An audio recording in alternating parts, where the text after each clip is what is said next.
Welcome to the bird media. నేను మీ Pawan Krishnamurthy. BRS BJP నేతలు ఎవరు ఒకళ్ళకొకళ్ళు ఎప్పుడెప్పుడు ఏ విధంగా దొరుకుతారా, ఏ పాయింట్ పట్టుకోవచ్చా అని చెప్పి ఎదురు చూస్తూ ఉన్నారు.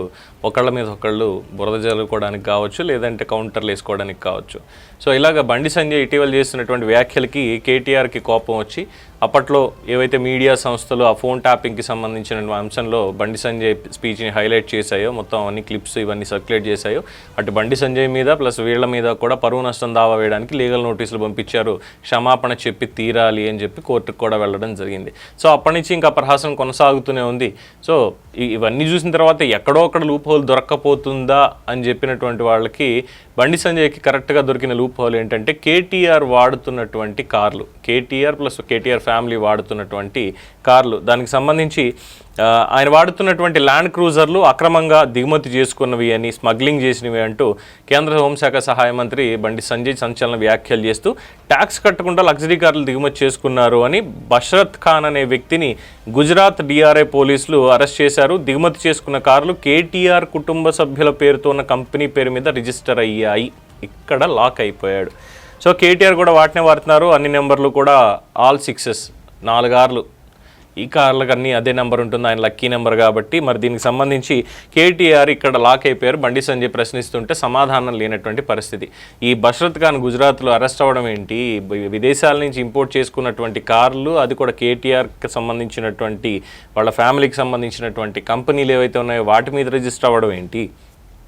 కేటీఆర్ వాటినే వాడడం ఏంటి? అందులోనూ అన్ని నెంబర్లు కూడా 4 కార్లు ఉండడం ఏంటి? మరి వీటికి సమాధానాలు ఉన్నాయా? అలాగే వీటిని కొన్నారా, ఎప్పుడు కొన్నారు, ఎంతకి కొన్నారు, ట్యాక్స్ ఎంత పే చేశారు? ఎందుకంటే కొన్ని ఎగ్జాంపుల్స్ చెప్పాలి ఇక్కడ మీకు. తమిళనాడు టీవీకే పార్టీ విజయ్ ఉన్నారు కదా, అదే సినిమా నటుడు TVK party Vijay Rolls Royce car మీద ఇదే ఘటన. దానికి మీరు ట్యాక్స్ కట్టలేదు అని చెప్పి ఆయన పాండిచేరి నుంచి తెప్పించుకున్నాడు. ఈ కేంద్రపాలిత ప్రాంతాలు అనేటువంటి దానికి ఏవో సౌలభ్యత ఉందండి. ట్యాక్సులు చాలా తక్కువ ఉంటాయి వీటికి. అలాగే ఢిల్లీ ఎన్సీఆర్ అంటాం. ఈ ఎన్సీఆర్ అనే దాని మీద అక్కడ కూడా చూసుకుంటే అక్కడ కార్లు ఇంకా మనకు వచ్చేదానికంటే కూడా చవక. అక్కడ ఈ రోడ్ ట్యాక్సులు కానీ లైఫ్ ట్యాక్సులు కానీ చాలా తక్కువగా ఉంటాయన్నమాట. ఈ క్యాపిటల్ రీజియన్ అన్నటువంటి పేరు కావచ్చు దీంతో. అలాగే ఈ కేంద్రపాలిత ప్రాంతాలు ఏవైతే ఉన్నాయో పాండిచ్చేరి, గోవా ఇలాంటి వాటికి. సో ఇక్కడ మనం నార్మల్గా మనం ఇంపోర్ట్ చేసుకునే కార్లు ఏమైనా ఉంటే కారు ₹1,00,000 ఉందంటే మళ్ళీ దానికి డబల్గా మనం ఇంకో ₹1,00,000 కట్టాలి. 2 కోట్లు అవుతుంది. 100% ట్యాక్స్ ఉంది. ఇంపోర్టెడ్ కార్స్కి ఇలాగా 100% ట్యాక్స్ ఉంది.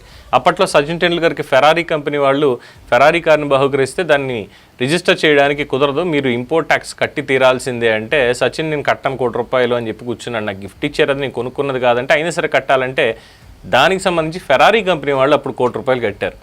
₹1,00,000 పైన సరే తర్వాత అమ్మేశారు అనుకోండి. సో ఈ విషయం ఇందులో ఉంటుంది. అలాగే చాలామంది పెద్దవాళ్ళు ఏం చేస్తారంటే ఖరీదైనటువంటి కార్లను ఇలాగ ఇంపోర్ట్ ట్యాక్స్ తగ్గించుకోవడానికి, ఏదైతే ఎక్సైజ్ డ్యూటీ ట్యాక్సెస్ ఏవైతే ఉంటాయో ఇవి తగ్గించుకోవడం కోసం చెప్పి కేంద్రపాలిత ప్రాంతాల్లో కొంతమందిని ఆ విదేశాల నుంచి తీసుకొచ్చి అక్కడ రిజిస్టర్ చేయించిన వాళ్ళు ఉంటారు. చేయించిన వాళ్ళ దగ్గర నుంచి ఇక్కడికి వాళ్ళు ట్రాన్స్ఫర్ చేసుకుంటారు. అంటే పాండిచ్చేరిలో వాళ్ళకి సరైనటువంటి నివాస స్థలాలు కానీ అక్కడ ఉన్నటువంటి పర్మనెంట్ అడ్రస్లు కానీ ఇవేం లేకుండా వాళ్ళ పేరు మీద రిజిస్ట్రేషన్ చేయించుకొని మళ్ళీ వాటిని పర్మిట్ మార్చుకొని మిగతా రాష్ట్రాల్లో ఎక్కడైతే ఉంటారో అక్కడికి తీసుకొచ్చి వాడుకుంటూ ఉంటారు. ఇది పెద్దవాళ్ళ దగ్గర జరిగే సర్వసాధారణమైనటువంటి ఒక విషయం. అందరూ అని కాదు, కొంతమంది మాత్రమే. రైట్, ఇలా చెప్పుకుంటూ పోతే చాలా ఉన్నాయి. సో దీంట్లో ఇప్పుడు కేటీఆర్ బండి సంజయ్ దగ్గర అడ్డంగా ఇరుక్కుపోయాడు.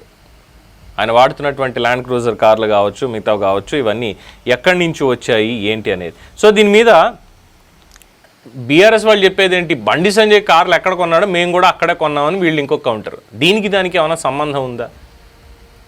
దీనికి ఇప్పుడు బండి సంజయ్ కార్లు ఎక్కడ కొన్నాడో ఆయనకి తెలుసు. అక్కడే కేటీఆర్ కొంటే నేను కొన్న చోటే కేటీఆర్ కొంటాడు కాబట్టి నేను అడిగితే ఇప్పుడు నేను కూడా ఇరుక్కుంటాను అన్నటువంటి స్పృహ బండి సంజయ్ గారికి ఉండదంటారా? కేంద్ర హోంశాఖ సహాయ మంత్రికి ఆ మాత్రం తెలియకుండా మాట్లాడతారంటారా?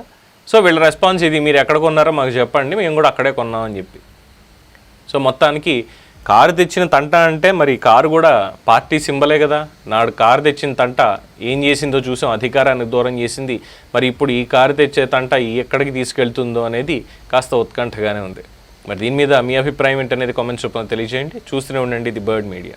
ఈ వీడియో కనుక మీకు నచ్చినట్టయితే లైక్ చేయండి, షేర్ చేయండి, సబ్స్క్రైబ్ చేయండి. అలాగే పక్కనే ఉన్న బెల్ ఐకాన్ని క్లిక్ చేయండి.